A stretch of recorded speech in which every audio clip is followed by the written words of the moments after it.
მოგესალმებით, ძვირფასო ტელემაყურებლებო, ეთერშია ტელეკომპანია სეზონი დღის შემაჯამებელი გადაცემით.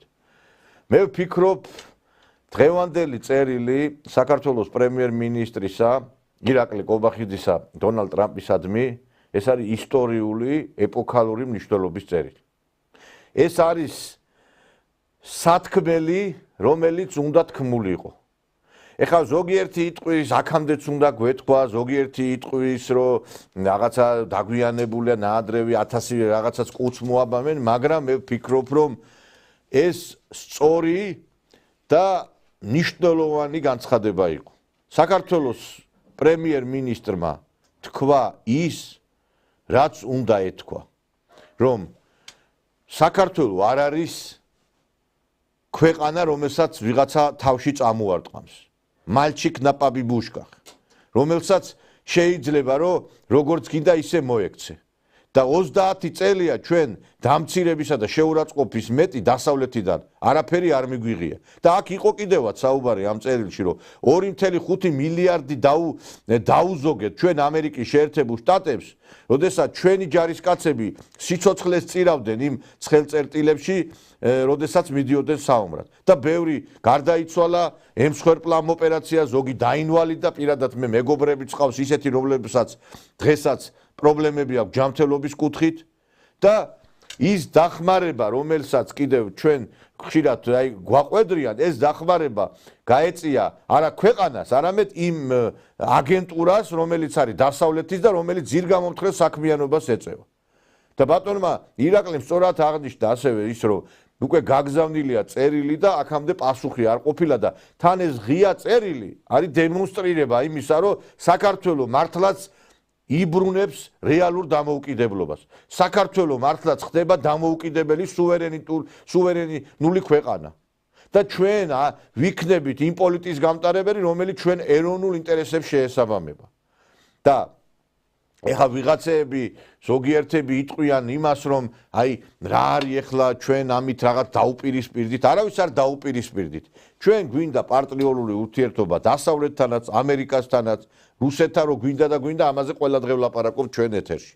და ამაზე რომ დიდი ხანია გადაწყვეტილება მისაღებია, ამის თაობაზე დღეს გვექნება სხვათა შორის გადაცემაში საუბარი. ამიტომ ძალიან მნიშვნელოვანი წერილი იყო და მე მინდა შემოგთავაზოთ აი ამ წერილის პათოსი და თვითონ ამ წერილიც გაგაცნოთ. პრემიერ-მინისტრი ღია წერილით დონალდ ტრამპსა და ჯეი დი ვენსს მიმართავს. ირაკლი კობახიძე გამოხატავს სურვილს სუფთაფურცლიდან განახლდეს სტრატეგიული პარტნიორობა ორ ქვეყანას შორის. ამასთან დაკავშირებით მთავრობის მეთაურმა ამერიკას წერილით რამდენიმე კვირის წინ მიმართა. თუმცა არც ამ წერილსა და არც მის საჯარო განცხადებაზე პასუხი დღემდე არ მიუღია. რამდენიმე კვირის წინ მოგმართეთ წერილით ქართულ-ამერიკულ ურთიერთობებთან დაკავშირებით. აღნიშნულ წერილს წინ უსწრებდა ჩემი საჯარო განცხადებები, სადაც ღიად გამოვხატავდი საქართველოს მზაობას სუფთაფურცლიდან კონკრეტული გზამკვლევით გაგვიახლებინა სტრატეგიული პარტნიორობა საქართველოსა და ამერიკის შეერთებულ შტატებს შორის. თუმცა პასუხი ჩვენს წერილზე და საჯარო განცხადებებზე დღემდე არ მიგვიღია. მეტიც დღემდე უმაღლეს დონეზე არ შემდგარა არავითარი კომუნიკაცია საქართველოს და ამერიკის შეერთებული შტატების ხელისუფლებებს შორის. აღნიშნული დუმილი გასაკვირია ქართული ხალხისთვის და საქართველოს ხელისუფლებისთვის რამდენიმე მიზეზის გამო. პირველ რიგში უკვე მრავალი წელია საქართველო არის ამერიკის შეერთებული შტატების ყველაზე საიმედო პარტნიორი ჩვენს ურთულეს რეგიონში, რომელსაც ამერიკის შეერთებული შტატებისთვის სტრატეგიული მნიშვნელობა აქვს. საქართველო მხარში ედგა ამერიკის შეერთებულ შტატებს ყველაზე ცხელ წერტილებში, მათ შორის ერაყში და ავღანეთში, სადაც საქართველო ერთ სულ მოსახლეზე ყველაზე მეტი ჯარისკაცით იყო წარმოდგენილი. მხოლოდ ამ ორ მისიაში მონაწილეობით ჩვენმა პატარა ქვეყანამ ამერიკის შეერთებულ შტატებს 2.5 მილიარდი დოლარი დაუზოგა, რაც ამერიკის შეერთებული შტატების ბიუჯეტიდან საქართველოსთვის გაწეულ რეალურ დახმარებას მრავალჯერ აღემატება. რეალურ დახმარებაში არ ვთვლით თანხებს, რომელიც ამერიკის შეერთებული შტატების ბიუჯეტიდან ექს-პრეზიდენტ მიხეილ სააკაშვილის რეჟიმის გადასარჩენად გამოიყო 2008 1991 წლებში. მას შემდეგ რაც სააკაშვილმა Deep State-ის დავალებით რუსეთთან ომი დაიწყო, რეალურ დახმარებაში ასევე არ თვლით თანხებს, რომელიც ამერიკის საელჩოს, USAID-ის, NED-ის, Soros-ის ფონდის და სხვა არხებით საქართველოში რადიკალიზმისა და სიძულვილის გასაღვივებლად, რევოლუციების მოსაწყობად, საქართველოს მართლმადიდებელი ეკლესიის იმიჯის შესალახად, რელიგიური ექსტრემიზმის წასახალისებლად, სახელმწიფო ინსტიტუტების დასასუსტებლად, გენდერული და LGBT პროპაგანდის საწარმოებლად და სხვა მსგავსი მიზნებით გამოიყოფოდა. იმ გარემოების გათვალისწინებით, რომ საქართველო მრავალი წლის მანძილზე ამერიკის შეერთებული შტატებისთვის ნამდვილ სტრატეგიულ პარტნიორად რჩებოდა და ამგვარი სტრატეგიული პარტნიორობის აღდგენის მზაობას დღესაც გამოხატავს ახალი ადმინისტრაციის დუმილი, როგორც საქართველოს ხელისუფლებისთვის, ისე ქართველი ხალხისთვის გასაკვირია. საერთაშორისო რეიტინგების თანახმად საქართველო არის ლიდერი რეგიონში დემოკრატიის, სამართლის უზენაესობის, ადამიანის უფლებების, მედიის თავისუფლების, სასამართლოს დამოუკიდებლობის, სახელმწიფო ინსტიტუტების სიძლიერის, კორუფციის სიმცირისა და სხვა კრიტერიუმების მიხედვით. საქართველოს ლიდერობას ადასტურებენ ისეთი ინსტიტუტებიც, რომელთა მიმართ თქვენს ადმინისტრაციას განსაკუთრებული ნდობა აქვს. ამ ყველაფრის გათვალისწინებით და იმ ფონზე, რომ თქვენ არაერთ თუნდაც ღიად არადემოკრატიულ და ავტორიტარულ სახელმწიფოსთანაც აწარმოებთ აქტიურ დიალოგს და კომუნიკაციას, საქართველოსთან დაკავშირებით თქვენს დუმილს ჩვენთვის ლოგიკური ახსნა არ აქვს. რაც განსაკუთრებით მნიშვნელოვანია, თუ დავაკვირდებით ჩვენი ხელისუფლებისა და თქვენი ადმინისტრაციის საჯარო რიტორიკას, თვალშისაცემია სრული ღირებულებითი და იდეოლოგიური თანხვედრა ჩვენს ხედვებს შორის. ჩვენ ღიად ვსაუბრობდით Deep State-ის, USAID-ის, NED-ის და სხვა შესაბამისი სუბიექტების დანაშაულებრივ საქმიანობაზე რამდენიმე წლით ადრე, ვიდრე თქვენ იდენტურ განცხადებებს გააკეთებდით. ჩვენ გვაქვს სრულიად იდენტური შეფასებები უკრაინის ომთან, გენდერულ და LGBT პროპაგანდასთან და მრავალ სხვა საკითხთან დაკავშირებით. ამგვარი ღირებულებითი და იდეოლოგიური თანხვედრის ფონზე ქართველი ხალხის პირვანდელი მოლოდინი იყო, რომ საქართველო იქნებოდა ერთ-ერთი პირველი, რომლის მიმართაც თქვენი ადმინისტრაცია განსაკუთრებულ ინტერესს გამოხატავდა. ამგვარი ინტერესი თქვენ გამოხატეთ რუმინეთისა და გერმანიის მიმართ, სადაც ევროპული ბიუროკრატიის მხარდაჭერით არადემოკრატიული აქტები განხორციელდა. თუმცა ქართველი ხალხის და ჩვენ დაგასაკვირად, საქართველოსთან მიმართებით ამგვარი ყურადღება თქვენ დღემდე არ გამოგიჩენიათ. მედიც კვლავაც ძალაშია სრულიად გაუგებარი სანქციები საქართველოს ვიცე-პრემიერის და ხელისუფლების სხვა წარმომადგენლების მიმართ, რომლებმაც ბაიდენის ადმინისტრაციის მიერ დაგეგმილი და USAID-ის ხაზით დაფინანსებული რევოლუციის მცდელობა და ძალადობა ეფექტურად აღკვეთეს. გარდა ამისა, რამდენიმე დღის წინ ამერიკის კონგრესმა მიიღო აბსურდული კანონი, ეგრეთ წოდებული მეგობარი აქტი, რომელიც არის მტრულად გამშვალული ქართველი ხალხის და მის მიერ არჩეული ხელისუფლების მიმართ. სიტყვა მეგობარის მნიშვნელობიდან გამომდინარე, ეს კანონი გვახსენებს ჯორჯ ორუელის მოდელს, რომლის მიხედვითაც ომი არის მშვიდობა მტერიკი მეგობარი. სხვადასხვა პარლამენტისგან აბსურდული აქტების მიღებას ჩვენ ბოლო პერიოდში მიჩვეული ვართ და ამგვარად მეგობარ აქტზე საერთოდ არ გავამახვილებდით ყურადღებას, რომ არა ის გარემოება, რომ ამ აქტს არაერთი სუბიექტი თქვენს ადმინისტრაციას მიაწერს. ამ აღქმას ამყარებს ის გარემოებაც, რომ თქვენს ადმინისტრაციას მეგობარ აქტზე არავითარი კრიტიკული განცხადება არ გაუვრცელებია. ამ ყველაფრის გამო ეს კანონი ამცირებს ქართული ხალხის ნდობას არა მხოლოდ კონგრესის, არამედ სამწუხაროდ თქვენი ადმინისტრაციის მიმართაც, რომელსაც ქართული საზოგადოება სხვაგვარი იმედით შეჰყურებდა. ბოლოდროინდელი მოვლენები ქართულ საზოგადოებაში აჩენს განცდას, რომ განცხადებები Deep State-ის დამარცხების შესახებ მხოლოდ ამ უკანასკნელის რებრენდინგის მცდელობაა და სხვა არაფერი. ხალხისთვის გასაკვირია, რომ თქვენ ბაიდენის გადაწყვეტილებებს მკაცრად აკრიტიკებთ, მაგრამ მის დანაშაულებრივ გადაწყვეტილებებს დღემდე არ ასწორებთ. თუმცა ჩვენი ხელისუფლება საჯარო განცხადებებში კვლავაც გამოხატავს ოპტიმიზმს იმასთან დაკავშირებით, რომ თქვენი ადმინისტრაცია Deep State-ის დამარცხებას რეალურად შეძლებს, რაც ქართულ-ამერიკული ურთიერთობების გადატვირთვაზე და სტრატეგიული პარტნიორობის აღდგენაზე უსათუოდ აისახება. რეალურადაც ამის ძალზე დიდი იმედი გვაქვს. წინააღმდეგ შემთხვევაში კვლავაც გაგრძელდება ბაიდენის ადმინისტრაციის პირობებში დაგეგმილი რევოლუციური სცენარის მოქმედება. შეგახსენებთ, რომ USAID-ისა და NED-ის მიერ დატრენინგებული და დაფინანსებული 250-მდე ადამიანი დღემდე ყოველდღიურად იკრიბება ქვეყნის დედაქალაქის ცენტრალურ გამზირზე, რაც იმის უტყუარი მტკიცებულებაა, რომ Deep State-ს რევოლუციის გეგმა თაროზე ჯერაც არ შემოუდია. როგორც უკვე აღინიშნა, მიუხედავად იმისა, რომ კითხვები კითხვებს ემატება, ჩვენ მაინც ვინარჩუნებთ ოპტიმიზმს და გვაქვს იმედი, რომ Deep State-თან თქვენი დაპირისპირება გულწრფელია და ის Deep State-ის დამარცხებით დასრულდება. საქართველოს ხელისუფლება მუთმინებით ელოდება ამ მომენტს, რაც საფუძვლად უნდა დაედოს ქართულ-ამერიკული ურთიერთობების გადატვირთვას და სტრატეგიული პარტნიორობის აღდგენას ჩვენს ქვეყნებს შორის. წარმატებებს გისურვებთ ამ ბრძოლაში. ამერიკის შეერთებულ შტატებს ვუსურვებთ სიმტკიცეს და კეთილდღეობას. დიახ, მეგობრებო, კიდევ ერთხელ ვიმეორებ, რომ ეს არის მნიშვნელოვანი ისტორიული და ძალიან სწორი ნაბიჯი ჩვენი ხელისუფლებისა, როდესაც ჩვენ დავაფიქსირეთ ის პოზიცია, რომელიც ნამდვილად ქართველი ხალხის ინტერესების გამომხატველი არის. ჩვენმა ხელისუფლებამ გადაწყვიტა, რომ ენდის მოჩლექით უკვე ლაპარაკის დრო დასრულდა. დასრულდა ის, რომ ვიღაცებმა დაგვინიშნონ აქ ჩვენ თანამდებობებზე ელჩებად თუ ომბუდსმენებად თუ პრემიერებად თუ პრემიერ-მინისტრებად ადამიანები და მათი რეკომენდაციით შევიდნენ ვიღაცეები პარლამენტში, რომლებიც ძირგამომთხრელ საქმიანობას ეწევიან მხოლოდ. ეს დრო წარსულს ჩაბარდა და აი ეს წერილი სწორედ ამის აღმნიშვნელი იყო. დღეს ჩვენ ამაზე და სხვა საინტერესო თემებზე სასაუბროთ მოვიწვიეთ გადაცემაში ყოფილი პარლამენტის დეპუტატი, ევროპელი სოციალისტების თავმჯდომარე, სამეგრელოს უხუცესთა საბჭოს თავმჯდომარე ბატონი ფრიდონ ინძია. მოგესალმებით ბატონო ფრიდონ. მოგესალმებით თქვენ და თქვენ ტელემაყურებლებს.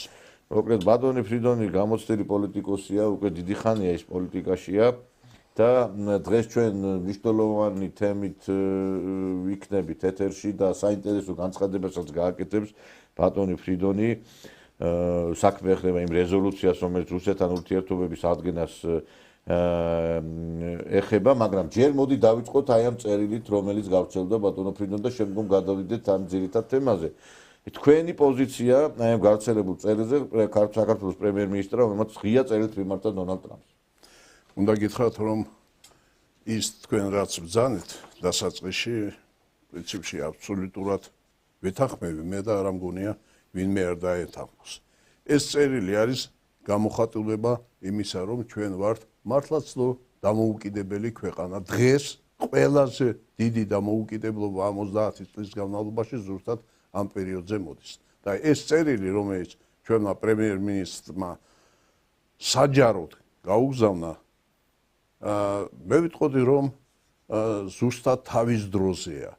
განსაკუთრებით მას შემდეგ, როცა ამერიკის კონგრესმა მიიღო მეგობარი აქტი და ეხლა სენატში ერთობლივად ალბათ გაიტანენ და ნახოთ რა გამოვა. იმიტომ რომ იქ რაც წერია, ეს არის შეურაცხყოფა ქართული ხალხის მიმართ, იმ მეომრების მიმართ, რომელიც ერაყში და სირიაში ომობდნენ, იმ ქართული სისხლის, რომელიც იმათმა იქ დაღვარეს. ამ წერილიდან მე არ მეგონა, რომ მართლაც რომ 2.5 მილიარდი დაუჯდა საქართველოს ეს საომარი მოქმედებები, რომელშიც ქართველი ჯარისკაცები იღებდნენ მონაწილეობას. თითქოს და ჩართულ ჯარისკაცებს სხვა საქმე არ ქონდა. აქ აბსოლუტურად სწორად არის აქცენტები გაკეთებული ყველა იმ დამსახურებაზე ცივილიზირებული სამყაროს მიმართ, რაც ამ 10 წლების განმავლობაში სახელმწიფო საქართველო ატარებდა.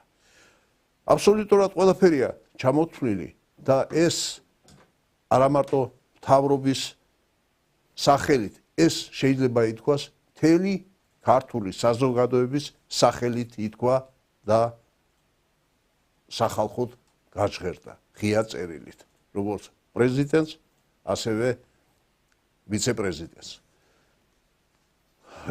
გულდასაწყვეტია, აქ არის ამ წერილში საუბარი ამაზეც, გულდასაწყვეტია, როდესაც ამერიკის შეერთებული შტატების პრეზიდენტი, რომელსაც ასე დიდი მოლოდინით ელოდა ქართული საზოგადოება და მსოფლიოს ბევრი ქვეყნებში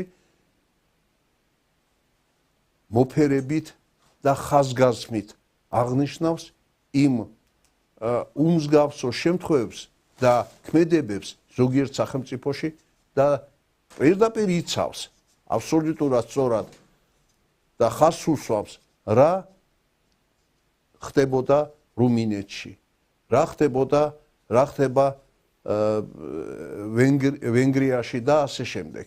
და ამ ასეთ პირობებში რაღაცნაირად საქართველო თითქოს გამორჩა.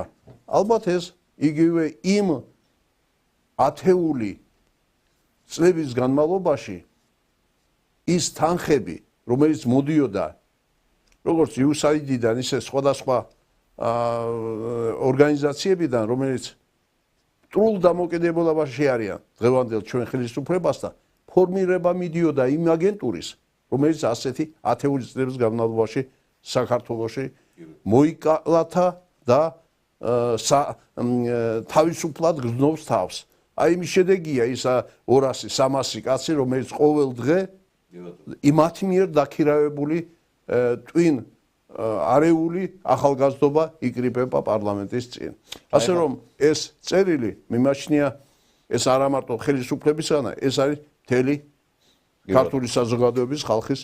აი ხა უმრავლესობის ლიდერი მამუკა მდინარაძე აკეთებს განცხადებას, დაჩოქილები კი არ ვეხვეწებით ვიღაცას რაღაცას, შესაბამისი ტონით ვეუბნებით რომ მართლები ვართ და სწორია რომ არ დაეთანხმო ამ პოზიციას, იმიტომ რომ ჩვენ არ ვართ, ჩვენ შეეჩვია ვიღაცები უკვე იმას, რომ აი მხოლოდ და მხოლოდ ჩვენ რაღაცნაირად უნდა თავში წამოგვარტყან და მე ამაზეც ხმა არ უნდა ამოვიღოთ. აი დღეს უკვე შეცვლილია რიტორიკა, ხელისუფლებას აქვს სწორი აქცენტები, სწორი პოზიცია და აი ამ საკითხში ხარ ვინმე თუ არ დაეთანხმება ხელისუფლებას, ის მართლა ქვეყნის მოღალატე არის. შეიძლება ეხლა რომ ამ საკითხში, ამ წერილში ვინმე წინააღმდეგი იყოს? არ ვიცი, გაუგება რომელიმე ასპექტში, რომელიც აქ არის აღნიშნული პრიად დამაჯერებლად და არგუმენტირებულად. პრინციპში ხა ვიღაცა შეიძლება თქვას, რომ ეს აქამდეც უნდა გაკეთებულიყო, მაგრამ იცით რა შეასაქმე? დამეთანხმებით ბატონო ფრიდონ, რომ ჩვენ ვხედავთ რამხელა ზეწოლები არის ჩვენზე გაცილები დიდ ქვეყანაზე. აი ხა რუმინეთში პრეზიდენტობის კანდიდატმა მოიგო არჩევნები და მოხსნეს საერთოდ. აგერ სლოვაკეთის პრემიერ-მინისტრ ფიცოს აუგზალეს მოსკოვში ჩასვლა და უნგრეთის ასევე პირველი. აგერ სერბეთს, ანუ პირდაპირ ეუნებიან, აქ იმაზე კი არა, იქ წახდი, აქ არ წახვიდე, ის ქენი, ეს გააკეთე და ამას ეუნებიან ნატოს და ევროკავშირის წევრ ქვეყნებს. ეს კანონი მიიღე, ის მიიღე, ეს არ მიიღო. და ესე იგი, აი იმ კაცმა რო თქვა, სახალხო დამცველი რო იყო, ადრე ხო გახსოვთ და ჩვენო თუ გვინდაო ევროკავშირშიო, თუ საჭიროაო, ცალიფეხით. ხო და აი ეს მართლა რეალობა თქვა ეს ყველაფერი. აი სწორედ ევროკავშირი ჩვენგან ელის რომ ცალფეხზე ვიხტუნავთ. მეტი კი არაფერი. მე ვფიქრობ რომ არ გამოუვათ.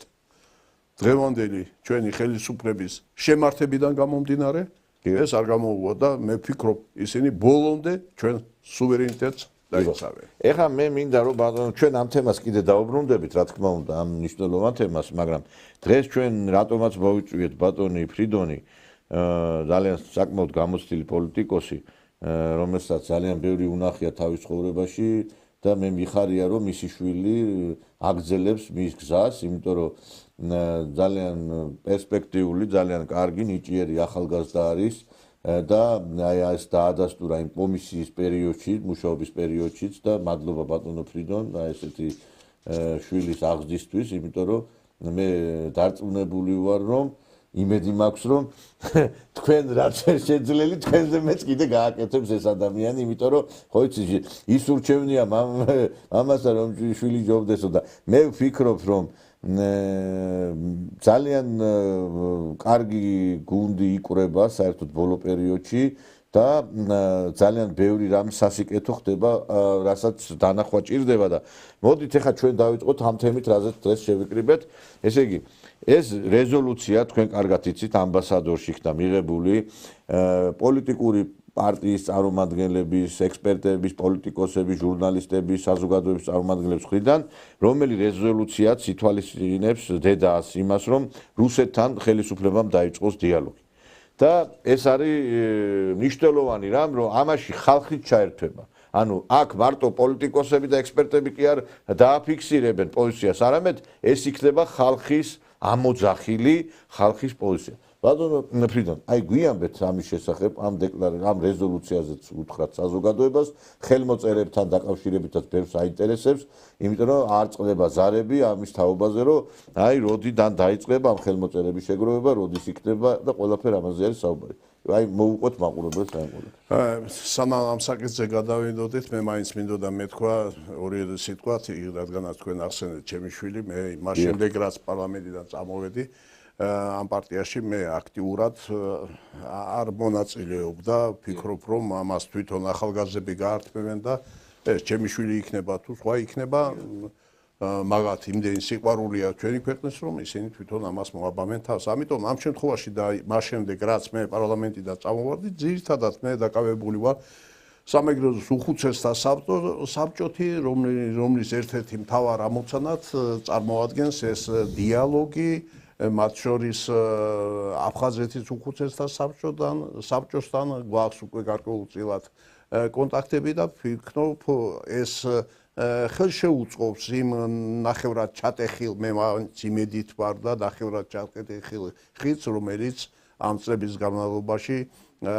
ასე დაზიანდა ჩვენსა და ჩვენ ძმებს აფხაზებს შორის. ვფიქრობ ეს ერთ-ერთი მნიშვნელოვანი ნაწილია, ამით მე მეტწილად ვარ დაკავებული და ამით გავაგრძელებ. რაც შეეცება პარტიას, ეს არის მომავლის საკითხი და ცოტა დაადრევად ხوار გადახვედი. ხო, აი მეც მე უხამუშება ეგ მაგრამ რა ვქნა. თქვენ და დაგეცესები და უხუცესები და თინეიჯერების საბჭო. ცოტა არის არაშესაფრისო. დიდი მადლობა. აი ხა რაც შეეხება აი ამ რეზოლუციას სანამ რეზოლუციაზე გადავალთ, მე მინდა განცხადება გავაკეთო ერთ-ერთი, რომლის პირველის ნაწილის თქვენ თვითონ ბატონიკა იყავით მონაწილე და იცით ეგა. დღეს net gazeti G აქვეყნებს მასალას 7 მაისს ამბოსარდარში გამართული შეკრების შესახებ, რომელშიც მეც მონაწილეობდი და თქვენს ბატონიკა არა როგორც პოლიტიკოსი, არამედ როგორც ფიზიკური პირი, ერთ-ერთი უხუცესი, როგორც საქართველოს მოქალაქე.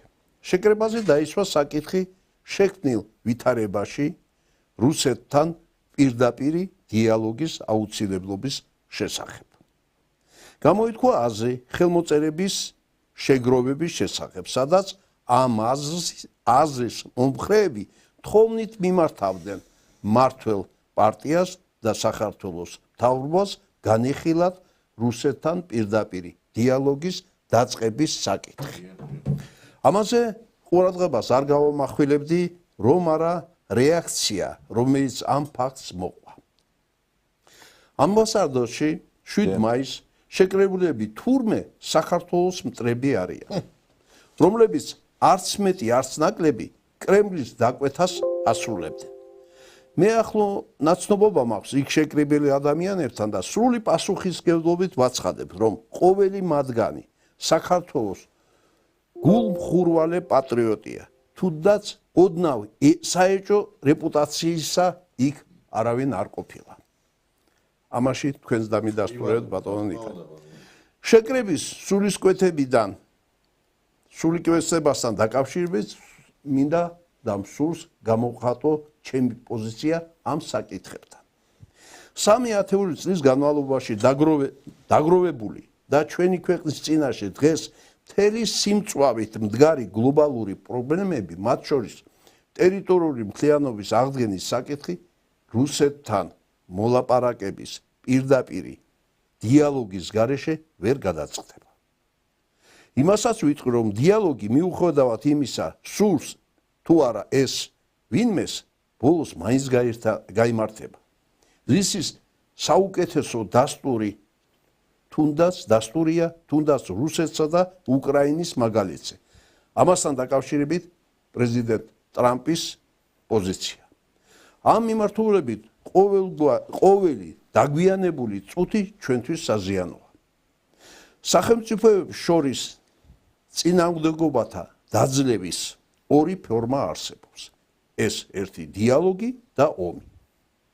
ომის ფუფუნება ძლიერი სახელმწიფოების პრეროგატივაა. სუსტი სახელმწიფოები კი დიალოგისკენ უნდა ისწრაფოდნენ. რაც შეიძლება ომს ნებისმიერ შემთხვევაში მე ამისი წინააღმდეგი ვიქნები და ვარ ყოველთვის. ეს ისტორიული აქსიომაა, რასაც მე ვამბობ, რაშიც ეჭვი ჯერ არავის შეუტანია. აქვე გამოვხატავ ჩემს აზრს ნატოსა და ევროკავშირთან დაკავშირებით. ნატოსთან სწრაფვის სავალალო შედეგს უკრაინაში ვხედავთ. ეს შედეგი პირველ რიგში ნატოს წევრობის აკვიატებული სურვილის გამო დადგა. პრეზიდენტ ტრამპს დაადასტურა ეს და ზოგიერთი ევროპის ქვეყნების პირველმა პირებს ხაზმასით და ბევრჯერ დააფიქსირეს ეს. აქედან გამომდინარე, მე ნატოსგან სწრაფის კატეგორიული წინააღმდეგი ვარ, რადგან ჩვენთან იგი უფრო მძიმე შედეგებს მოიტანს, ასეთი პატარა ქვეყნისგან. რაც შეეხება ევროკავშირს, ამ ორგანიზაციის წევრობის წინააღმდეგ არაფერი არ მაქვს, მაგრამ აქ ასაწონდასაწონია, რამდენად შევძლებთ სუვერენიტეტის შენარჩუნებას. ჩვენ ვხედავთ, რა უზარმაზარი წინააღმდეგობებს აწყდება უნგრეთი, სერბეთი, სლოვაკეთის ლიდერები განსხვავებული პოზიციის გამო. ჩვენ გავუძლებთ წნეხს, რომელიც სუვერენიტეტის დაცვის შემთხვევაში აუცილებლად იქნება. როგორც არ უნდა წარიმართოს, ჩვენი დამოკიდებულება დასავლეთთან, რუსეთთან დიალოგის გარეშე არაფერი არ გამოვა. ჩემი ეს პოზიცია 7 მაისის ამბასადორის შეკრებაზე, როგორც თქვენ, ბატონო ნიკა, დავაფიქსირე. აქაც ვიმეორებ. თანაც ამაში ახალი არაფერია. მე ყოველთვის ამ აზრზე ვიდეგი, დღესაც ამ აზრზე დავრჩები. მე მზად ვარ გიპასუხო თქვენ ყველა ამ განცხადების პირველი ნაწილში აბსოლუტურად თქვენ იყავით თვითმხილველი და მომსწრე და ალბათ თქვენს ასევე დაადასტურეთ ეს მიდგომა, რომელიც მე. ეხლა ვინმეს თუ უნდა რაღაცა გამოიყვანოს ვიღაცა მტრები და რაღაცები, თუ ეს ვინმეს ასე თუ არ ესმის, ანდა შეიძლება ვერ იგებს, რბილად რომ თქვა, ცოტა ამღვრეულია. მაშინ რო განვუმარტოთ ეს, მე მზად ვარ ავხსნა ეს. რატომ ასე და არა ისე არა რომ ჩვენ ომი დავიწყოთ. აი მე მზად ვარ ამისი. ამას მე რბილად ვამბობ. ვინც ამის წინააღმდეგია, თუ კაცრად ვიტყვი, მაგასაც თავისი სახელი დაერქვა. ეხლა დიდი მადლობა. ეხლა მე არ ვიცი, ეხლა იცით რა არის, ამ ხალხს იგივე TV1-ს, ნეტგაზეთს, კიდე ამ დასავლეთის მიერ დაფინანსებულ მედია საშუალებებს რო ეთქვათ, რომ ძალიან კარგი ხალხი შეიკრიბა, ძალიან კარგი გადაწყვეტილება მიიღესო, აი მაშინ გვექნებოდა ჩვენ საქმე ცუდად. იმიტომ რომ მაგ ხალხისგან მხოლოდ ასეთ შეფასება თუ უნდა მოვისმინო ჩვენ, იმიტომ რომ ესენი არიან ქვეყნის მტრები. ეხლა ნეტგაზეთი დიდი პატივია მაგათთვის, ეხლა ჩვენ რომ მაგათ ვიხსენიებთ აქ. ეგენი ღებულობენ გრანტებს დასავლეთიდან, რომელიც დასავლეთით ზებძვის ჩვენ ქვეყანას დღეს. მე ფიქრობ, რომ ეს არის ისტორიული მნიშვნელობის რეზოლუცია, რომელიც იქნა მიღებული. აი როგორ შეიძლება ადამიანმა წინააღმდეგი იყო იმისა, რომ რუსეთთან დიალოგი დაიწყოს. ხოით აი ხა ნეიტრალური საქართველოს წარმომადგენელიც იყო იქ ქალბატონი ნანა კაკაბაძე, ხო? არა, ბევრი იყვნენ იქ ეგზა. ცოტა ნანა კაკაბაძე, მაგალითად, ჩვენ ცოტა სხვანაირ პოზიციაზე. მე პირადად ვფიქრობ, რომ რუსეთთან პირდაპირ დიალოგთან ერთად ჩვენ უნდა გავაფორმოთ სამხედრო პარტნიორობა და ჩვენ უფრო ღრმად უნდა შევიდეთ რუსეთს. აი მე პირადად მე, ჩემი აზრია, რომ საქართველოს უნდა იყოს, როგორც ბელორუსი არის რუსეთთან აი სამოკავშირო კუთხით, ისევე უნდა ვიყოთ დაკავშირებული ჩვენ. თუ გვინდა რომ ჩვენი სუვერენიტეტი იქნას დაცული. ეხლა და აქედან გამომდინარე როგორ შეიძლება დღეს ადამიანი იყოს იმის წინააღმდეგი, რომ რუსეთთან დიალოგი დაიწყოს. ეს ხო აი არ ვიცი, მაშინ ხარ ქვეყნის ჩემთვის ადამიანი, ვინც ამას ეწინააღმდეგ, ქვეყნის მტერია პირადად რა. ეხლა თქვენ რაც ბრძანეთ და იქ იყო ბევრი სხვადასხვა ფენის წარმომადგენლები, ყველას თავისი შეხედულება შეიძლება კონდეს, რა როგორ შეიძლება შემდგომში განვითარდეს, მაგრამ ერთი ეს უდავოა. ეს ყველაფერი დიალოგის გარეშე მოხდება და ეს დიალოგი მხოლოდ და მხოლოდ ხელისუფლებას შეუძლია. მას მისცა ჩვენმა მოსახლეობამ მანდატი, რომ აი ასეთი საკითხები გადაწყვიტოს. ასე რომ ჩვენ არ გვინდა ეხლა ვინ, როგორ და როგორი უნდა იყოს საბოლოო ჯამში ურთიერთობები, ჩვენ გვაქვს ჩვენი ამოცანა, ის ტერიტორიული მთლიანობის აღდგენის საკითხები, რომელიც ეხება სამაჩაბლოს, ცხინვალის რეგიონს, აფხაზეთს, მაგრამ ნებისმიერი რაც არ უნდა იყოს, ყველაფერი მხოლოდ დიალოგით უნდა დაიწყოს. დიალოგის გარეშე ტერიტორიების დაბრუნება როგორ შეიძლება მოხდეს დიალოგის გარეშე? როგორ არ ვიცი, აი მაგალითად ეხლა ამ დიალოგზე თქვენ წარმოგიდგენიათ 15-ში დაგეგმილია და ორი სახელმწიფო ხდება ერთმანეთს, რომელიც ომობს და ერთი წუთით აი ამ პერიოდში, როდესაც მიმდინარეობდეს იქნება ეს საუბარი, დიალოგი, მაშინაც ომობდეს იქნება. აი დიალოგის უქონლობამ გამოიწვია ასობით 1000 ჯარისკაცის ადამიანის დაღუპვა. მე მახსოვს კარგად რომ აი რამოდენიმე ხნის უკან ზელენსკი ბრძანებდა მე მხოლოდ დავждები სასაუბროდ და ეხლა წავს მე მგონი ბრძანება გამოცემული რომ რუსეთთან დიალოგი არ იქნება. აი ერთი რამოდენიმე ხნის წინ ის ამბობდა სანამ ის არ გაიყვანს ჯარებს და არ დაგვიბრუნებს ტერიტორიებს ჩვენ რუსეთთან საუბარს არ დავიწყებთ. მაგრამ მოვიდა დღე, მოვიდა დრო, როდესაც ყოველგვარი წინა პირობების გარეშე მიმდინარეობს ომი და ისინი ხვდებიან 15 მაისს სტამბოლში. აი ასეთი ვითარება ეს ერთხელ კიდევ ამტკიცებს იმას ნებისმიერ შემთხვევაში ჩვენ დიალოგი უნდა დავიწყოთ. განსაკუთრებით პატარა ქვეყნისთვის, როგორიც ჩვენ ვართ, პირველ რიგში ჩვენ გვჭირდება ეს დიალოგი. და იმ სიტუაციად, რა სიტუაცია არის ამ რეგიონებში, იმ რეგიონებში, რომელიც ჩვენი კუთვნილი მიწა საქართველოა, აქ როგორ შეიძლება დიალოგზე ვარი ვთქვათ.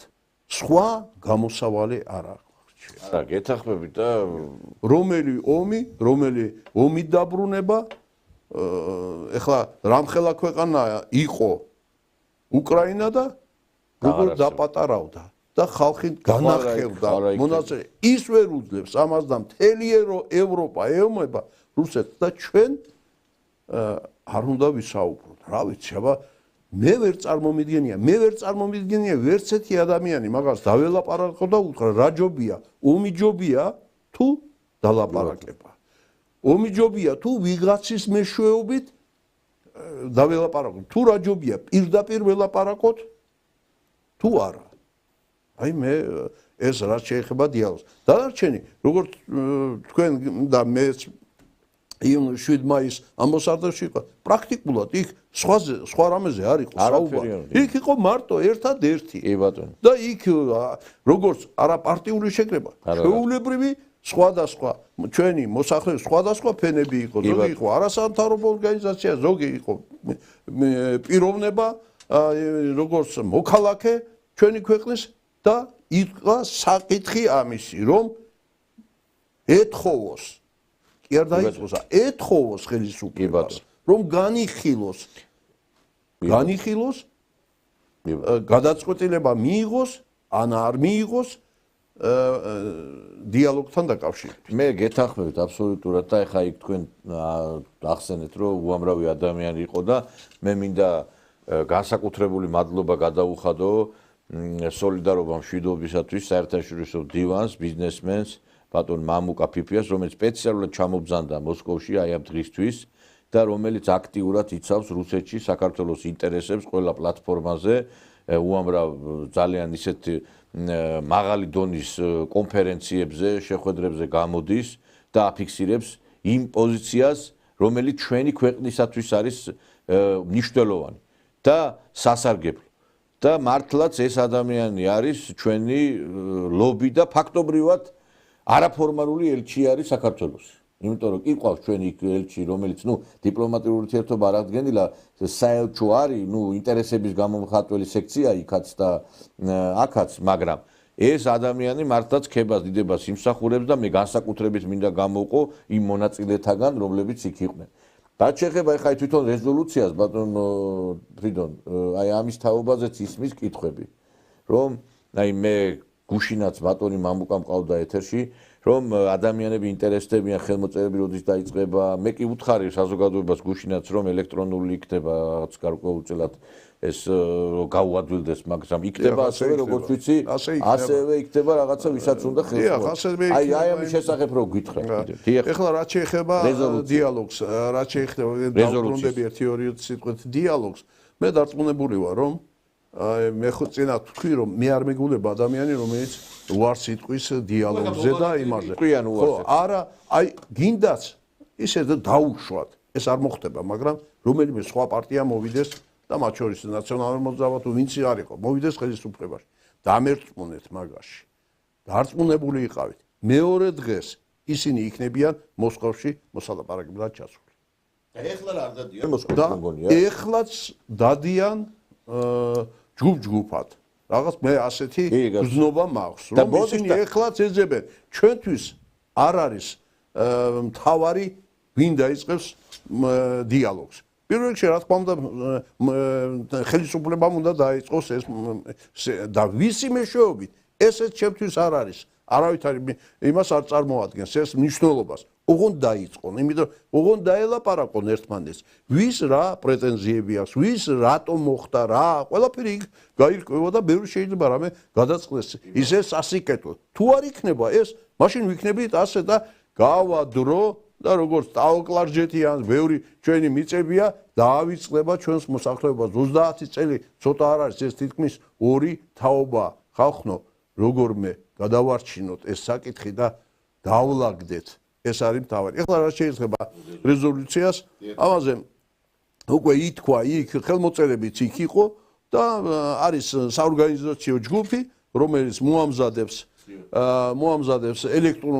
ელექტრონულად შეიძლებოდეს ხელმოწერები და ამიტომ ეს უახლოეს დღეებში სადაც ორშაბათს სამშაბათისთვის იქნება და ამის თაობაზე დამატებით ინფორმაცია. აი მაყურებელს ვინა უთხრა ვის გვირეკავს მეც ძალიან ბევრი ხალხი მიკა სამშაბათიდან ანუ ესე იგი იქითა კვირიდან. ხო, იქითა კვირიდან უკვე თქვენ გეცნობებათ ეს ჩვენ გავავრცელებთ ამ ელექტრონული როგორ უნდა შეხვიდეთ, როგორ უნდა მოვაწეროთ ხელი, ყველაფერი გეცნობებათ ჩვენი ტელევიზიის მეშვეობით, იმიტომ რომ ჩვენ ჩართული ვართ ამ პროცესებში და მე ერთ რამეს დაგეთახმებით ბატონო ფრიდონ ისევ ამ დიალოგთან და სააკაშვილი რომელმაც 2008 წელს მისი აი მოღალატეობრივი ქმედების შედეგად ჩვენ დავკარგეთ ეს ტერიტორიები 2008 წლის შემდგომ გრიგოლ ვაშაძეს გააგზავნა წერილი რომ ჩვენო ჩამოვალთო კონცერტებს გავმართავთო მან დაუდა ცარიელი ფურცლიდან დავიწყოთო ანუ და ვინ იყო ის კაცი ვინც კიდე იქ ლარსე იმითი ყვავილებით ეგებებოდა რუს ტურისტებს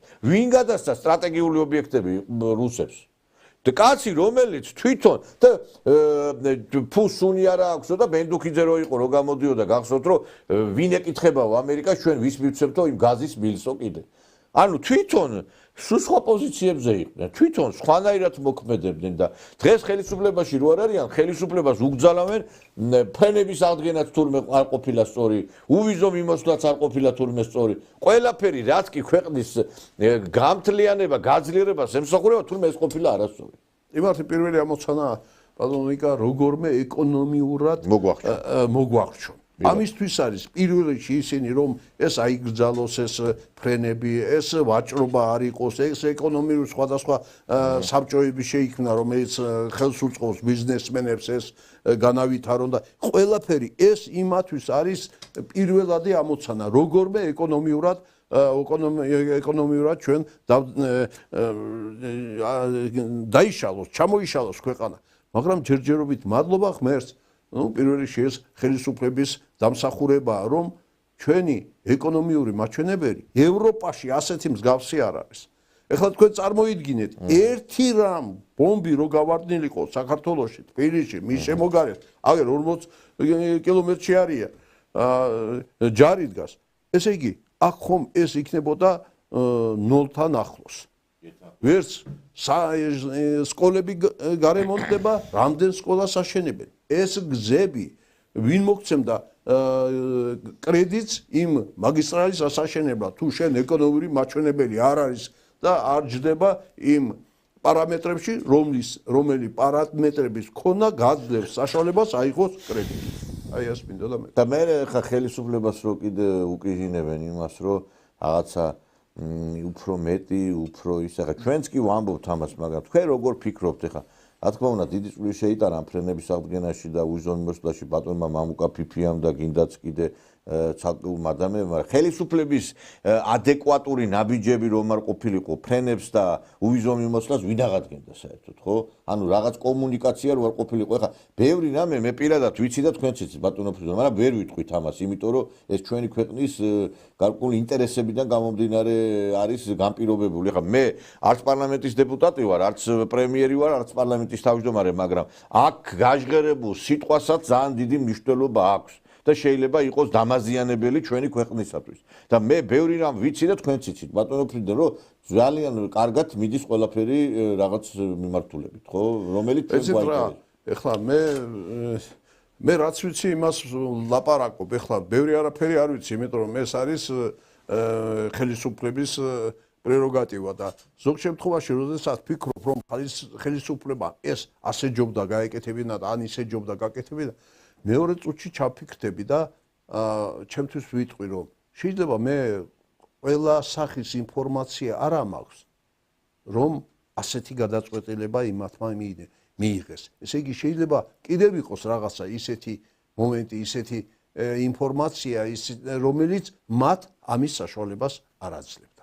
ამიტომ მე ამ შემთხვევაში აი ასეთ პოზიციას ვიკავებ, ვამართლებ იმათ და უყურებ. თუ რაღაცა ჩემი თქმით და ჩემი შეხედვით ეს მისაღები იქნება, ღმერთო, ხელი მოუმართე ჩვენს ხელისუფლებას.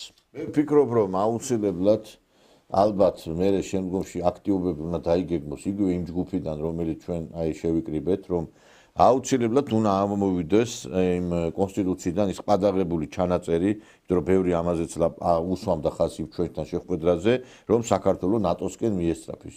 იმიტომ რომ ოფიციალურად გაჟღერდა ნატოს მხრიდან უკრაინას არღებულობენ, აგერ რომელიც შეეწირა ამ ნატოსკენ მისწრაფებას. და ჩვენ ნატოსკენ მისწრაფებამ დაგღუპა. ნატოს ძახილმა დაღუპა ეს ქვეყანა. და ამიტომ არც არავინ არ გვიღებს, კაცო, რო გვიღებდეს კიდე ხო აიტყოდი კაცმა, არავინ არ გიღებს ამ ნატოში ისედაც, ხო? არავინ არ გიღებს და რატო ვამტვრებთ ამ კარებს? მე მგონი აი ეს ჩანაწერიც ამაზეც უნდა იქნას მიღებული გადაწყვეტილება და მე მგონი მიიღება კიდევაც. ალბათ ყველაფერი ეს მომწიფდება, მაგრამ ამისთვის ალბათ საჭირო კი არა კონსტიტუციის თანახმად უნდა იყოს უმრავლესობა, რომელიც შეძლებს მიიღოს გადაწყვეტილება, ასე იქნება თუ ისე იქნება.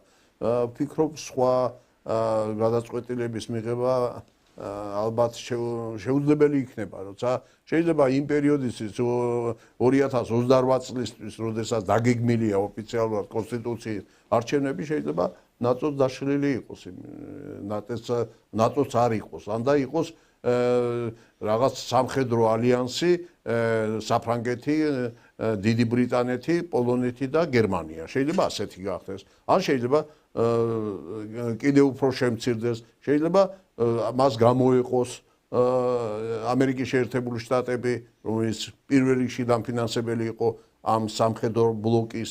თქვენ გახსოვთ ალბათ ამ ბოლო 30-40 წლის განმავლობაში საფრანგეთი ერთხელ გამოვიდა ნატოდან, მერე შევიდა.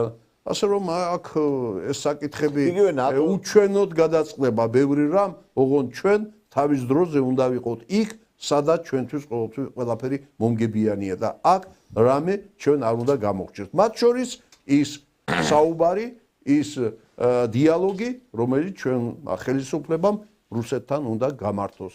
ნუ საპირწონედ შეიძლება იქ ასე საუბრობენ, ეხლა ამ განცხადებას მთავრობის კარგი იქნებოდა რომ მიაყოლო ისიც რომ აჰა ჩვენ დიალოგს ვიწყებთ სხვადასხვა საკითხებთან, რუსებთან, ჩინეთთან და ეს რაღაცნაირად აჩვენებს გარდა ამ წერილისა ჩვენი ქვეყნის მე ერთიც არის ბატონო ფრიდო. ჩვენი ქვეყნის სუვერენიტეტის ერთი ჩვენი ყველაზე დიდი გულის ტკივილი არის ჩვენი აი ეს ჭრილობები, ცხინვალი და სოხუმი, ხო? ხო უნდა მივხვდე რომ ამ აფხაზებს და ოსებს არ უნდა არჩენი ნატო და არჩენი ის ევროსტრუქტურები, მათ უნდათ რუსეთთან დიალოგი.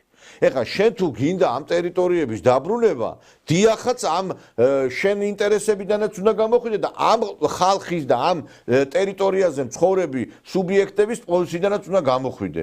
მე უკვე ეს ფრენები რატო აღდგა იქ სარკინიზო მიმოსვლა რატო აღდგა სოხუმსა და მოსკოვის შორის. იმიტომ აღდგა გინაცოლეთ რომ იმათ უნდათ იქ და შენ უნდა მოარგო ისე შენი პოლიტიკა რომ იმათი გულიც მოიგო აფხაზის და ოსის და შენი ინტერესიც გაატარო დამეთანხმებით ალბათ აბა სხვანაირად შეუძლებელი ძნელი არ დაგეხთან არა იმიტომ რომ ახლა ვერ გავიგე მე მინდა იმ აფხაზს არ უნდა და ოს არ უნდა და შენ რა გინდა ვერ გავი არ გინდა რომ ცხინვალი და სოხუმი იყო თან ისიც გაითვალისწინე რომ არ არის შენთვის სასარგებლო ეს ყველაფერი ეს აქითკენ წასვლა არ არის სასარგებლო და რა თქმა ამას და დღეს კიდევ ერთხელ ამას ვინც ვერ ხვდება ბატონო ფრიდონ ეხლა აქამდე ეს ჩვენ ლაპარაკობდით ვერ ხვდება ესე იგი რაღაცა ესენი არიან უკვე ქვეყნის მოღალატე ნიკა ნუ გაცხარდებით მაგრამ ყველა ის საკითხები რასაც თქვენ ეხლა ბრძანებთ აბსოლუტურად დიალოგი მეშვეობით შეიძლება გადაწყდეს და იყოს ამისთვის დიალოგია საჭირო დიალოგი რუსეთთან მაგრამ მე ვამბობ იმას რომ ჩვენ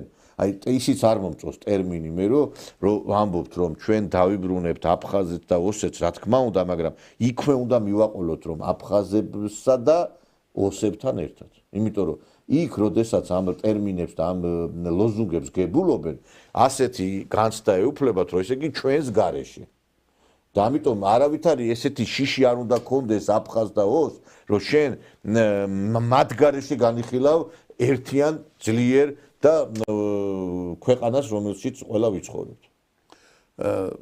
გეთანხმებით ამაში და კიდევ ერთის დავამატებდი მე. ეხლა ჩვენ იქ ითქვა რეზოლუციის მიღებისას რომ დავიწყოთ დიალოგით. ის რასაც თქვენ ბრძანებთ ეს დიალოგის საკითხია. რა თქმა უნდა. ეს ძალიან ბოლოსკენ არის. მე ბატონო ფრიდონ ეხლა მე შორს ახვედი. არა მე უბრალოდ მე ჩვენ ვლაპარაკობ დიალოგს რა შედეგი მოაქვს ამაზეა საუბარი გესმით თორე ეხლა ვინმეს თუ აქვს იმის ილუზია რომ ჩვენ დავჯდებით დიალოგზე და ხვალ რაღაცა პრობლემები ეს არის ძალიან რთული და ძალიან ესე იგი დიდი ხანი დაჭირდება იმას რომ ჩვენ აი ხეჭიჭურის ხალივით არის რა რომ ხო იცი დიდხანს ესე იგი უნდა რომ გამოისხას ნაყოფი და სამაგიეროდ არის ყველაზე გემრიელი ხო ისე არის ეხლა ესე უცბად ამდენი პრობლემებს ესე ვერავინ ვერ გადაჭრის ჯერ დობა უნდა აღდგეს ნელა ნაბიჯებით უნდა მივიდა ამას რა თქმა უნდა ლაპარაკი ეხლა ამაზე ეხლა რადგან თქვენ დიალოგი უკვე დაიწყეთ და უკვე ეს ჯიბეში გვაქვს მაშინ შემდეგი უნდა იყოს ისეთი შედეგი შეიძლება შედეგი დადგეს მხოლოდ იმ შემთხვევაში როდესაც ეს მოლაპარაკება მონგებიანი იქნება ყველა მხარისთვის აფხაზეთისთვის ქართველებისთვის რუსებსაც თავიანთი ინტერესი აქვს და იქნება ისეთი ეს მოგცემს შედეგს. ეხლა რაც შეეხება სუვერენიტეტს, რა თქმა უნდა, ეს ერთ-ერთი მნიშვნელოვანია და კიდე ხაზს გაუსვამ იმას, ისეთი სუვერენიტეტი, რომელიც დღეს ეხლა აი 23 წლიდან, რო ვთქვათ, 22 წლის მეორე ნახევრიდან ჩვენ რო გვაქვს ჩვენ ქვეყანას, ასეთი სუვერენიტეტი არასდროს არ ქონია არც 100 წლის უკან. კი ბატონო. აი 100 წლის უკან და ერთი რამ უნდა გითხრათ, ხო, აი აფხაზეთი ხო თვლის, რომ აი ისინი დამოუკიდებელი სახელმწიფოა რაღაცები, ახლა ერთი საკითხია ისინი რას თვლიან და როგორ თვლიან. ჩვენ გვინდა რომ კარგად იყოს აფხაზები და ის ტერიტორია აყვავებული იყოს ჩვენთან ერთად, რადგანაც იქ ჩვენი წილიც არის მიწა და ყველაფერი და 1000 რაღაცა. მაგრამ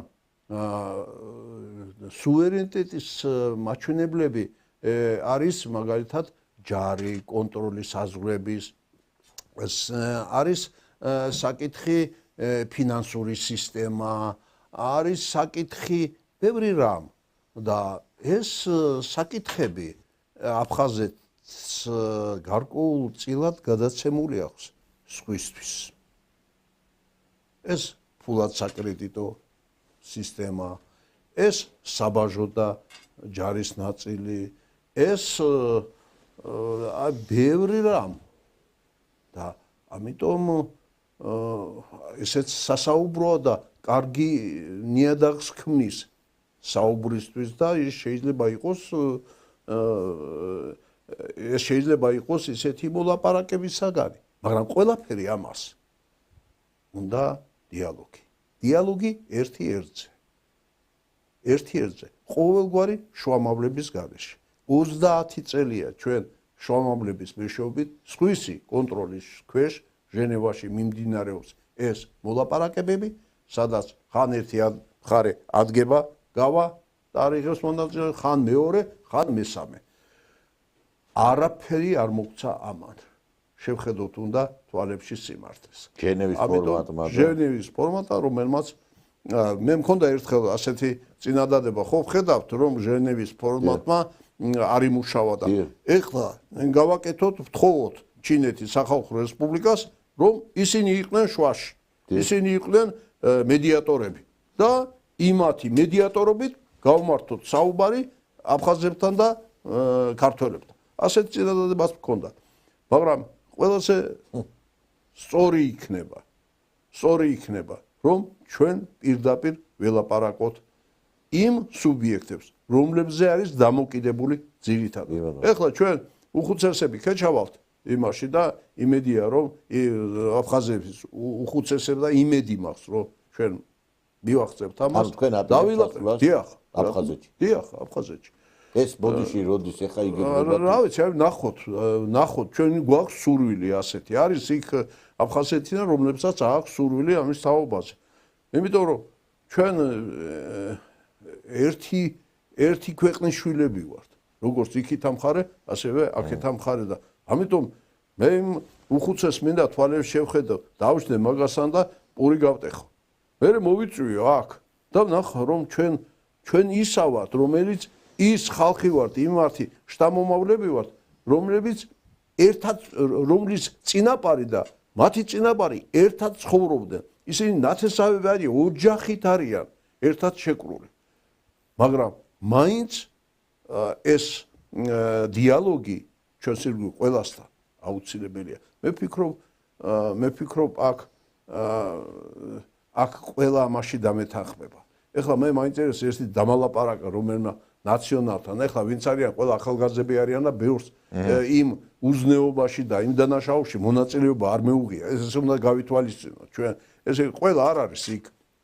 ეხლა არიან ისეთები, რომლებიც პირდაპირ იღებდნენ მონაწილეობას, მაგრამ არის ხალხი, რომელიც უბრალოდ უჭერს მაგას ხარს და ის ჩვენ არ უნდა გავყრიყოთ და რაღაცნაირად იმათანაც ველაპარაკოთ. დამალაპარაკე ერთი აფხაზი, ერთი ნაციონალი ან და სხვა, რა ვიცი, სხვადასხვა პარტიის იმან, რომელიც იტყვის, რომ ჩვენ არ უნდა დაველაპარაკოთ, სანამ ისინი არ გაიყვანენ იმას. ეგერ არის მაგალითი იმისი ზელენსკის, რომელიც ასევე იძახოდა რა, სანამ არ გაიყვანენ, ჩვენ არ დაველაპარაკეთ და ლამის კანონიც მიიღო, მაგრამ აი როგორ დაბრუნდა ყველაფერი. აი ეხლა თვითონ ამბობთ, მე ჩავალ და დაველოდები იქო.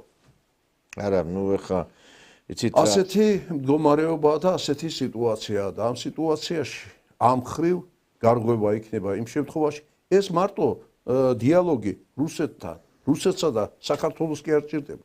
ეს დიალოგი კიდაც ბევრი ეს დიალოგი ჭირდება ჩვენს მეზობლებსაც, თურქებსაც, სომხებსაც, აზერბაიჯანელსაც, ევროპასაც, რომ ჩვენ დიალოგი გვაქვს რუსეთთან. ეს ჭირდება ბატონო, იგივე 3+3 ფორმატი. ეს შორს მივდივართ კიდევ. ყველაფერი გაირკვევა. შეიძლება ისეთი რაღაცაა, როგორც იტყვი, რომ ეს მონგებიანია და ეს ვარ გავაკეთო, ჩემი ქვეყანა დაზარალდება. ეხლა იქ გინდაც იმ ამბასადორში, იქ იყო საკითხი, რომელიც ეხება ჩემი ქვეყნის ინტერესებს, სადაც არ უნდა იყოს. ჩემი ქვეყნის ინტერესებზე თუ იქნება საუბარი, მე ყველგან მივალ. და დიალოგისთვის ეშმაკსაც დაველაპარაკები. ოღონდ მე დავიცვა და რაღაცას მივაღწიო ჩემი ქვეყნის ინტერესებიდან გამომდინარე. მე ვფიქრობ, რომ ჩვენ რა თქმა უნდა ვიყოთ მაქსიმალისტები. ჩვენ ახლა რა თქმა უნდა დიალოგის მაგიდაზე არ ვზივართ, ჩვენ უბრალოდ განვიხილავთ სხვადასხვა საკითხებს, რომლებიც შეიძლება განხილვის საგანი გახდეს და ერთი რამე არის, რომ ხელისუფლება ვერავინ ვერ წარმოიდგენდა ალბათ 7-8 წლის წინ თუ საქართველოს პრემიერა ასე წერილს დაწერდა ამერიკელი პრეზიდენტის სახელს. ვერავინ ვერ წარმოიდგენდა რომ მაგალითად იგივე ჩვენი ქვეყნის ხელისუფლება დასავლეთზე ასე ილაპარაკებდა. ამიტომ არასდროს არ უნდა თქვა არასდროს და არ არის ამ ქვეყანაზე ისეთი რამეები, რომლებზეც შეიძლება რომ რაღაცა არ შეიცვალოს პოზიცია. ის, რასაც ახლა ჩვენ ვლაპარაკობთ რუსეთთან დაკავშირებით პირადად, მე დარწმუნებული ვარ, იგივე რიტორიკით ილაპარაკებს ხელისუფლება გარკვეული ხნის მერე, იმიტომ რომ ეს არის ქვეყნის გადარჩენის ფორმულა. და ჩვენ თუ კიდევ ცოტა ნაბიჯს არა უდგამთ, ხვალ შეიძლება ასევე გვიანიც იყოს, იმიტომ რომ რამ სწრაფად მიდის პროცესები სოფლიოში ხედავთ უკვე, ხო?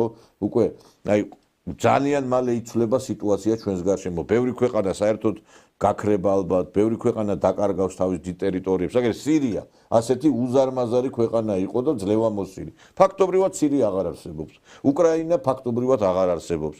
იგივე შეიძლება ჩვენს გარშემოც ბევრი ქვეყანა გაქრეს კიდე არც ეგ არის გამორიცხული. ამიტომ შენ უნდა გქონდეს უსაფრთხოების ქოლგა და ეს უსაფრთხოების ქოლგა შეიძლება მოიპოვო მხოლოდ და მხოლოდ რუსეთთან დიალოგის ხარჯზე. სხვანაირად, აი ხა ბიზნესმენი ვიჩადებს აქ ფულს. რო იცის რომ შენ რუსეთთან არ გაქვს გარკვეული სიტუაცია, როდესაც აქ არის სხვადასხვა ტერიტორიებზე განლაგებული ჯარები, ხო? აი ვიჩადებს აქ რომ განცდა არ ექნება სტაბილურობის. და როგორც კი ჩვენ ამ პრობლემას სტაბილურობის და ასევე უსაფრთხოების პრობლემას გადავჭრიდა, ინვესტიციებზე წამოვა საქართველოში. იმიტომ რომ ეს ქვეყანა არის მიმზიდველი, ხო, ყველასთვის. გეთანხმებით მაგაში და ინვესტიციებზე ეხლა წარმოგიდგენიათ რომ ნორმალური ურთიერთობა აღდგეს აფხაზეთთან და აფხაზეთის ტერიტორიის საქართველოს ტერიტორიაზე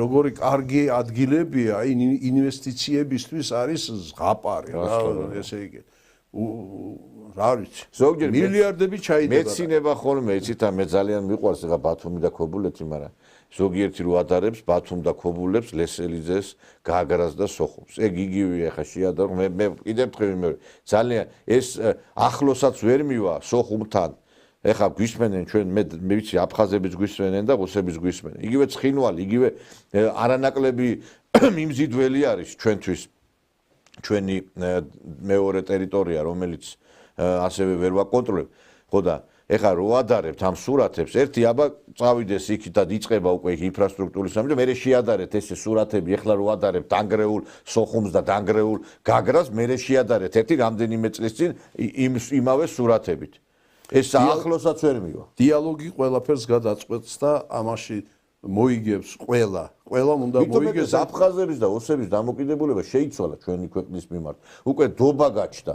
იმიტომ რომ ჩვენმა ხელისუფლებამ არაერთხელ გამოხატა პოზიცია რომ ჩვენ არა ვართ ძალისმიერი პოლიტიკის მომხრე და ესენი გიждდებიან იმაზე რომ ესე იგი რუსეთი რო გვაქებს, აფხაზი რო გაქებს, ოსი რო გაქებს, ესე იგი აი ეს მიუღებელია ამ ნაცხროვისთვის. უნდა გაგინოს, ბომბები დაგიშინოს მანდამეც თავი. ეს უნდათ. ხო, ეს ყოფილა თურმე კარგი. აი უნდათ ქვეყანა დაინგრეს. პუტინი რო გაქებს ლავროვი რო გაქებს ეს არ არის თურმე კარგი. არა, უნდა ბომბები წამოვიდეს და ეს იქნება კარგი თურმე. ერთი თქვენმა საუბარმა გამახსენდა ერთი ტრამპის გამონათქვამი ბოლო ხანებში ისე რიტორიკულია, როდესაც კანადა შესთავაზა რომ იყოს 51 შტატი, თუ რაღაცა ასეთი მსგავსი იყო და იმან პრემიერ-მინისტრმა თქვა არა და არასდროს და პრეზიდენტ ტრამპმა უთხრა, ნუ იტყვი, არა არასდროს. დიახ, რა თქმა უნდა. ყველაფერია შესაძლებელი. ნამდვილად ეს ეხა რამდენიმე წუთით ბატონო სარეკლამო ჭრაზე გავალთ არ გადართოთ დარჩი ტელეკომპანია სეზონზე კლავაც დაგიბრუნდებით ბატონ ფრიდონთან ერთად გავაგრძელებთ საუბარს ტელეკომპანია სეზონზე.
განათქმული ბურჯანის ნავინია სამოდაქებულია იმიტომ რომ კახულია ბურჯანის ნავინია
ვაგზელებთ მაუწყებლობას ძვირფასო ტელემაყურებლებო ეთერშია ტელეკომპანია სეზონი დღის შემაჯამებელი გადაცემით ჩვენ ვაგზელებთ სტუდიაში ჩვენთან საუბარს ბატონ ფრიდონ ინჯია ყავს სტუმრად და აი ისევ იმის ირგვლივ მინდა ვისაუბრო ბატონო ფრიდონ იმ წერილის ირგვლივ რომ რა წერილიც დღეს გავცელდა ჩვენი პრემიერ-მინისტრის მხრიდან რომ აი მართლაც ისტორიული მართლაც დროული და მნიშვნელოვანი ნაბიჯი იქნა გადადგმული ჩვენი ხელისუფლების მიერ.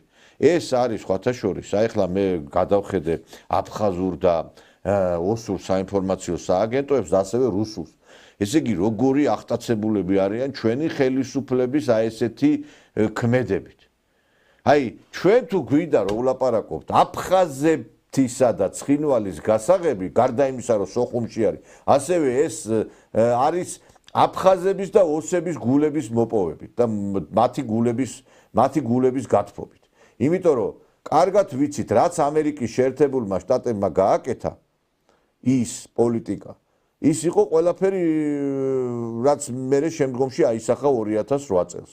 იმიტომ რომ ვინმეს თუ გონია ხა სააკაშვილი ეგეთი გიჟი იყო, რომ მარტო დაეწყო იქ ომი იგივე 2008 წელს, მეთანხმებით ბატონ ფრიდონ ესე არ არის. და ყველაზე სასაცილო რა არის, აი ხა ზელენსკიზე და უკრაინაზე რო ლაპარაკი. ხა ზელენსკი და ნაძირალაც არის, ყველამ კარგად ვიცით, მაგრამ ზელენსკი ვინ შექმნა?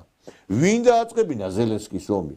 ვინ მოახდინა? ესე იგი ამერიკელებმა დააქციეს, გაანადგურეს ეს უკრაინა და კიდე ესე იგი ფულს რო ითხოვენ, რო ისო რა ქვია, რაც დაგეხმარეთ მოგვეცითო. აი, ეგ იგივე არის, რომ მომაკვდავ ადამიანს, აი სისხლი რო ამოწოვა ბოლო კიდე რა.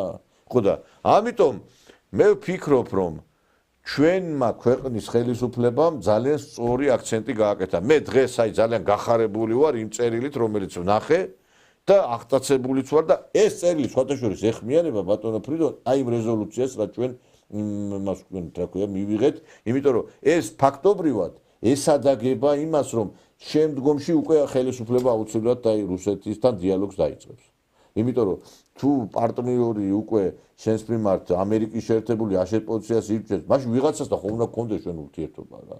თუ ამერიკასთან არ გვექნება, თუ იმასთან არ გვექნება, ჩინეთთან, თუ ირანთან, აი ესე იგი, მაგათ რა უნდათ, იცით რომ არავისთან ურთიერთობა არ გქონდეთ, მარტო მაგასთან გქონდეს ურთიერთობა რა. ეს მე მგონი არ არის სწორი.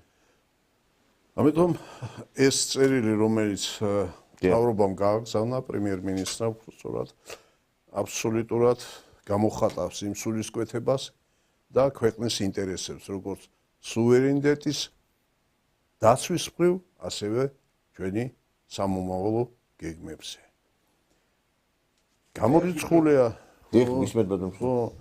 გამორიცხულია ეს დიალოგით არ მოხდეს. და ამ შემთხვევაში დიალოგზე აქვს საუბარი ამერიკის შეერთებულ შტატებთან. რამოდენიმე ჯერ უკვე იყო წერილიც მინიშნებები, მაგრამ არავითარი რეაქცია არ აქვს. თითქოს და საქართველოს არ არსებობს არა და როგორი და ამ დროს საქართველოს თავდადებული იყო ყველა იმ ხარდაჭერი მხარდაჭერა ყველაზე ერთ-ერთი პირველი სახელმწიფო იყო რომელიც ყველაფერში მხარს უჭერდა განსაკუთრებით ჩვენთვის არის მნიშვნელოვანი და მნიშვნელოვანი ის ჩვენი ჯარისკაცები რო იბრძოდნენ სადღაც 900 იქით იმ ინტერესებიდან გამომდინარე რომელიც იყო კიდაც ნატოს ქვეყნების მხრიდან იმათ უნდა ეომათ თუ უნდათ რაღაც ამ დროს იქ ჩვენი ჯარისკაცებმა დადეს ათეულობმა დაიღუპა და ათეულობით ადამიანი ხეიბარი დარჩა ბოლო მე რასაც გვეუბნებოდნენ ყველაფერს ვასრულებდით ის არაპოპულარული კოჰაბიტაცია ვისი იმიტაცია აკვეთა იყო იყო ამერიკელების ის რომ მაგალითად მიღებული ყოფილიყო არაპოპულარული კანონები ეს ანტიდისკრიმინაციული კანონი სტამბოლის ესეც ხო მათ დაკვეთა იყო მე ის ხალხი რომლებიც დაგვანიშნინეს სახალხო დამცველებად და კიდევ ვიღაც პოზიციებზე ესეც ხო მაგათ ყველაფერი გაუკეთეთ და აქეთ არაფერი არ გამოიხედეს ჩვენსკენ კაცო 6 მილიარდი დაგეხმარეთ თუ და ვის დაეხმარენ 6 მილიარდით მე საქართველოს დაეხმარენ თავის აგენტურას დაეხმარენ იმ 6 მილიარდ მაინტერესებს ერთი ბნელ ეპოქას რო ეძახიან იმ საბჭოთა ეპოქას რაც კი რამე საწარმო და ფაბრიკა ყველაფერი მაგ დროს აშენდა და მონებს არავინ არ უშენებს საწარმოს და ფაბრიკებს ხო და ამათი აშენებული საწარმო თქვენ გინახიათ საერთოდ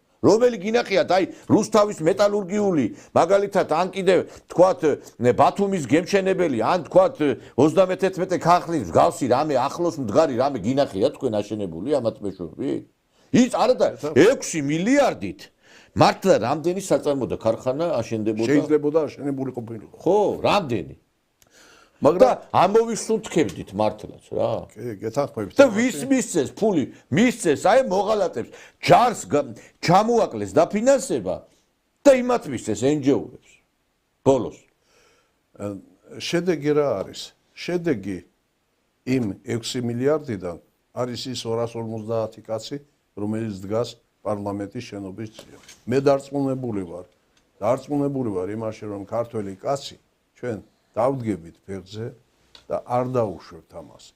გაივლის დრო და ეს ფუჭად ექნებათ მათ დახარჯული. ეხლა რაც შეეხება იმ თანხებს, რასაც ამერიკის შეერთებული შტატები ითხოვს 350 მილიარდს უკრაინიდან, მე არ ამგონია მათ ეს მიიღონ ან ოდესმე რაც არ უნდა იმათმა ის წეაღისეულზე დადონ ნებისმიერი ხელშეკრულება ასეთი თანხის უკან დაბრუნება არ მოხდება მაგრამ ეს ჭირდება ამერიკის შეერთებული შტატების გარკვეულ წრეებს რომ გაამართლოს ის მილიარდები რომ ის გაამართლოს იმ მილიარდების გადაყრა უკრაინაში რომ დაიბრუნოს კი ბატონო მე მინდა დიდი მადლობა გითხრათ ბატონო ფრიდონ ძალიან საინტერესო იყო თქვენთან საუბარი წარმატებებს გისურვებთ ბატონი ფრიდონ ინჯია იყო ჩვენი სტუმარი ევროპელი სოციალისტების თავმჯდომარე სამეურნეო უხუცესთა საბჭოს თავმჯდომარე ყოფილი პარლამენტის დეპუტატი და ჩვენ ამით დაგემშვიდობებით შევხვდებით უკვე ხვალ ერთმანეთს ტრადიციულად საღამოს 9 საათზე კარგად ვწანდებოდეთ